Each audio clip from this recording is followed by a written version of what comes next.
Din di di di di din din di di di din di di di di di. Ay da di da di da dan di da di da di da dan di. Di da di da di da da da.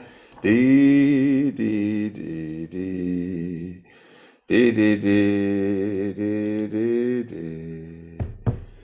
Di di di di di di di. Dee, dee, dee, dee, dee. We are live with some daily Torah study. We're expanding our reach. It's very exciting. We're now streaming this class also on Facebook. And we're just working through learning the technology a little bit better. So please say hello if you are watching, if you are on YouTube, on Zoom, and now on Facebook. Very exciting. The topic that we are studying is, for the next few days, are the laws of Challah. And as we said, it's not about how to bake Challah. That you have to get for another class. These are the laws of how do we take Challah.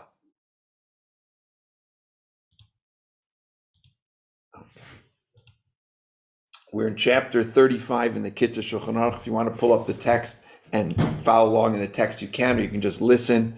Either way is good. We are learning for Lias Neshama Avi Mori Moshe Ben Chaim. May Hashem have an Aliyah. We're also learning for Refuah Shlema for all the Cholim.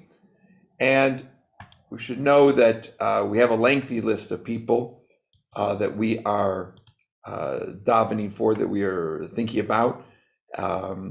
The names, everybody's name is included in my prayers. We're going to mention some people who are in need of urgent refuah shlema. Yisrael ben Yocheved, Aliza Chana Bas Din Ariella, Herschel Mendel Chaim, Ben Sheva,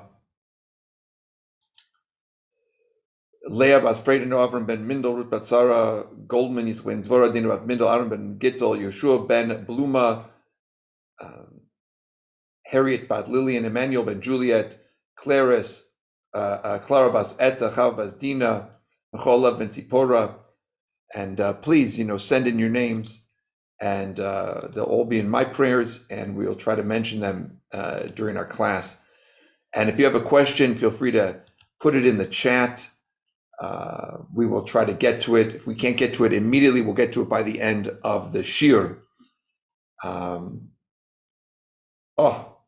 And I see we've got Lisa tuned in from the Holy City of Jerusalem.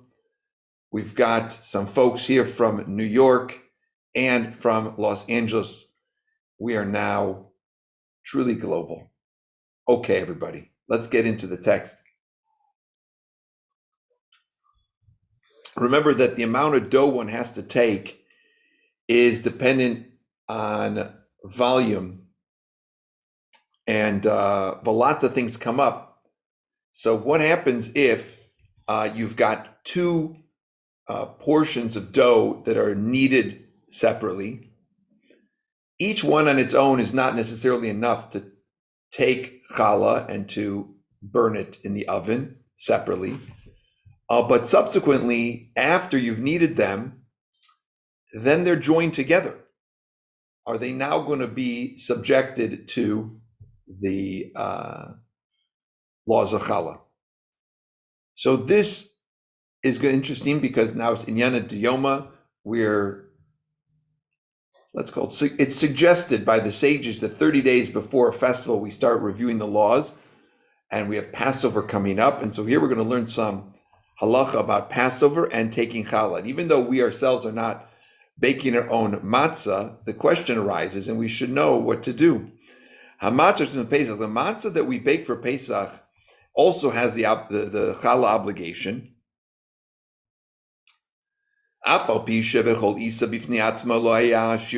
Even though each portion of dough that you needed for matzah might not on its own contain the minimum amount which would be needed to take challah. And if you look in the laws of Passover, which is in chapter 110, you can see that actually the custom was when they were doing the handmade matzah there, to not make a portion of dough big enough that would require to take matzah, because it's difficult to be certain that you measured it accurately, and the dough amount would be a little bit less. So that was the custom. So because that was the custom, that's why this sif is so important to review. But what they would do is they would bake the matzahs, but then after they were baked individually, they're all going to be put together again. You bake them, and then they're all put together into one container. The vessel combines them into one unit, and then they become subjected to challah. So while each dough itself was not made enough to take challah, now that you've baked it and you've put it all together, we're now going to be obliged to take challah on them. And reminder that the Torah obligation to take the challah comes from Bamidbar, and it applies to dough. So initially, right, when we're making a portion of dough, we're going to take the challah before it's baked. But let's say if you didn't take challah for whatever reason, so then you separate it after you've baked. So it's not like you lost the mitzvah. Lichatchila, the opportune time to do it would be to take the challah before we bake the bread. But we already baked the matzahs in this case. Each portion wasn't enough, but now we put it all together into one matzah bundle. Or if you baked challahs at home, or any bread you forgot to take, so now you can take it afterwards. So, when the dough itself was not subject to the challah, but then it can become obliged in challah, and that's what we're learning here. So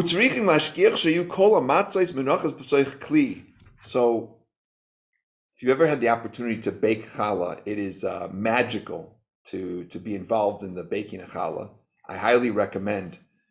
Put it at the top of your bucket list of doing the matzah baking. It's a beautiful spiritual exercise. So now when you do it, you remember, or you'll see that all the matzahs are placed, all together. And even if, let's say, some of the matzahs in, and some of the matzahs, let's say you've got a box, and they're piled high in the box, and some are in the box, and some are on top. Gam ken mitzdarfim, they combine. But let's say it's some kind of shallow container, and there's lots of, stuff at the bottom, and then the matzahs themselves are not really inside the container. Then they don't combine. Let's say you covered it with a cloth. You wanted to combine it so that it would then all be obliged in matzahs. That wouldn't help. It's not going to work to combine them. But let's say you put them all down on a table and then you cover them with a sheet. Then it's going to combine them all, and then you can take and even though they might be a little bit uncovered, right? You didn't manage to cover everything, but they're all together, right? Let's say you have a table and you baked all these matzahs and they're all laying out on the table and they're all cooling. And now you're going to take matzahs from them. So you cover them with some kind of sheet, but the sheet, it doesn't reach the end. It's too short, or whatever it is. But most of it's underneath. As long as all of the matzos are partially covered with this thing, you're going to be able to take matzah. So you're going to say the bracha and lafrish matzah. Number 4, chapter 35. Sourdough. Sourdough, a lot of jokes have been made about the connection between the pandemic and sourdough. Everybody started making their own sourdough bread. We all know that sourdough is the best. I'm very biased. Love sourdough. So when you make sourdough, so some of the dough you keep back, and it's used, and that's the starter for the next batch. So how do we make sure to keep the laws of challah when we're involved in making sourdough? That's the question in front of us. Seor shenoitli min ha'isa. So the sourdough that is taken from the dough, kedei l'chametz bo isa acheres, that you're going to use to ferment other dough. You should take the sourdough before you take challah. Okay, so you've made a big batch of dough. Let's say you made 5 pounds of dough. You're making a big batch of challah, sourdough. Excuse me. You're going to take the sourdough starter to the side, and then you're going to take challah on it. So let's understand this a little bit more.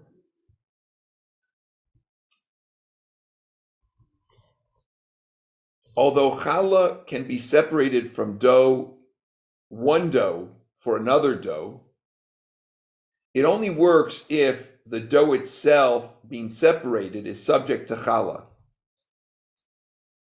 So in this case, if challah had already been taken from the initial dough before the sourdough was taken, the sourdough would no longer be subject to the challah requirement, and then you'd be unable to take challah from the next dough, because maybe the piece of dough that's being designated as challah is the sourdough from the first dough, which is no longer subject to the challah obligation, and can't therefore be separated as challah for the second dough. I know that sounds a little bit complicated. So you need to set aside the challah before you take set aside the sourdough before you take the challah from the original dough. And then when that sourdough is added to a new dough, it is now subject to the laws of challah in the new dough. So in this way, the new dough is not going to take any portion that's not subject. So we'll explain it like this. Let's say you've got a big batch of sourdough you're making, and you first take challah, and then you separate the sourdough. Now you're going to use that sourdough into another challah, and now you've created a problem because you've got a dough which is a combination of dough which has already been taken challah on and dough which has not been taken challah on. So to alleviate that issue, you want to take the sourdough out first, and then you're going to take challah on the rest. Number 5, on Pesach, right? Big no-no to have chametz in the house, right? We're not allowed to own anything, and not allowed to own sourdough either.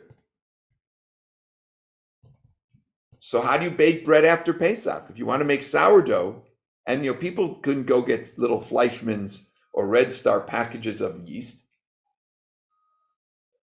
how are you going to get your sourdough? You got to get it from a non-Jewish baker. Well, one could think this might have an impact on the issue of taking challah. So let's look at this. La'achar Pesach, we had an awesome Passover. We've no sourdough left in the house. What are we going to do? And again, we're assuming that the person didn't sell the sourdough starter with their other chametz to somebody else, right? But they're starting from scratch. What do? You purchase a non-Jew sourdough starter so that you can make bread. You should be careful. You should set aside a portion of challah larger than the size of the sourdough. Should take a portion of challah larger than the sourdough. So now, let's say we went to our neighbors, the Smiths, we bought from them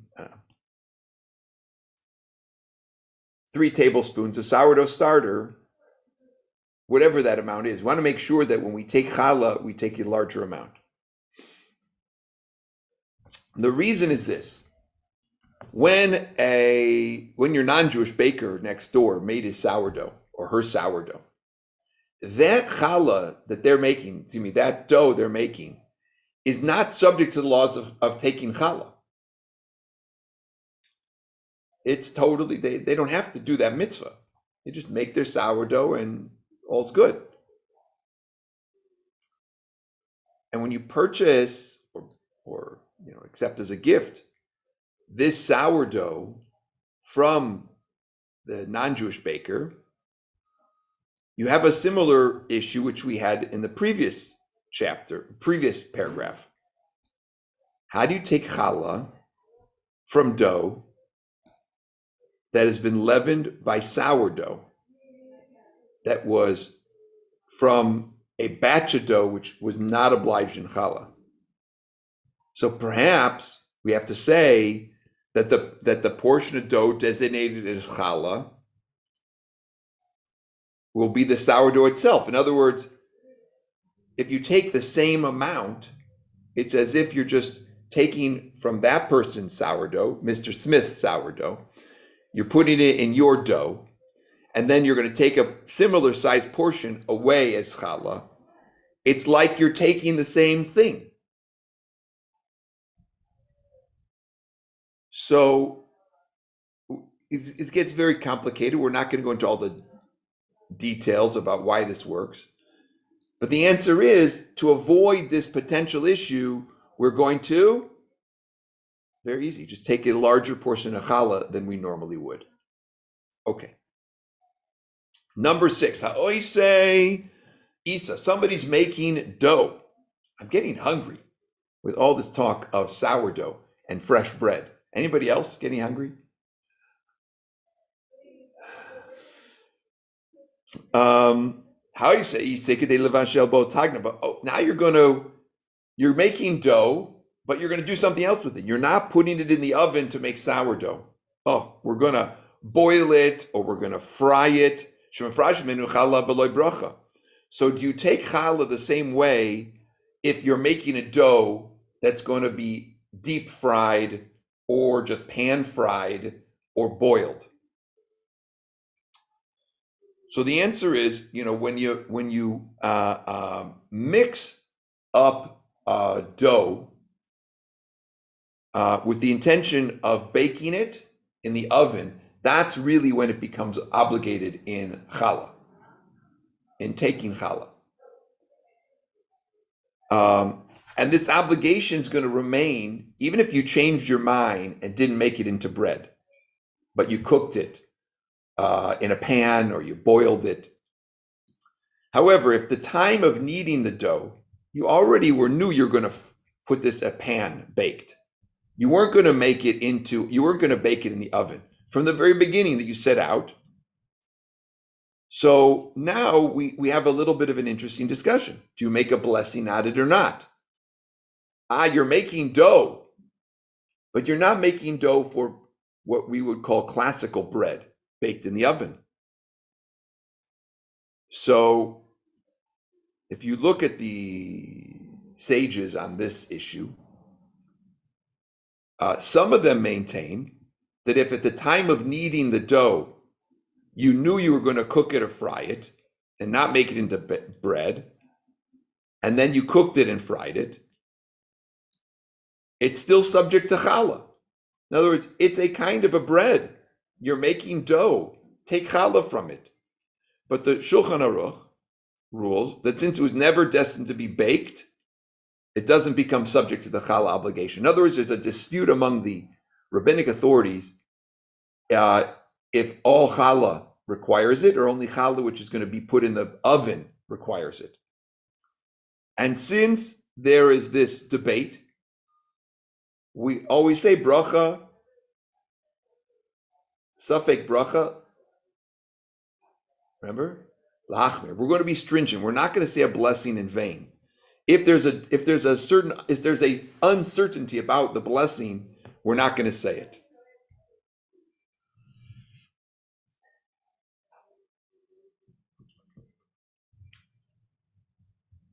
let's say you baked challah.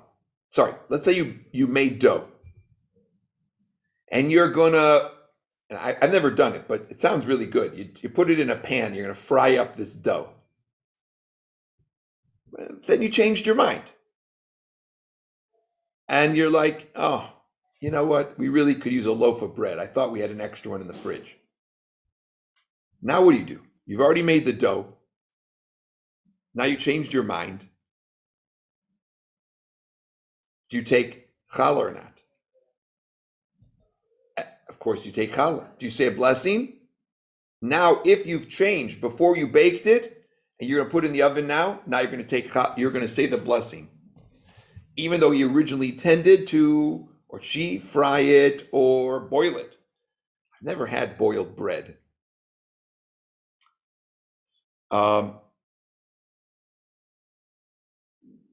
What about cake batter?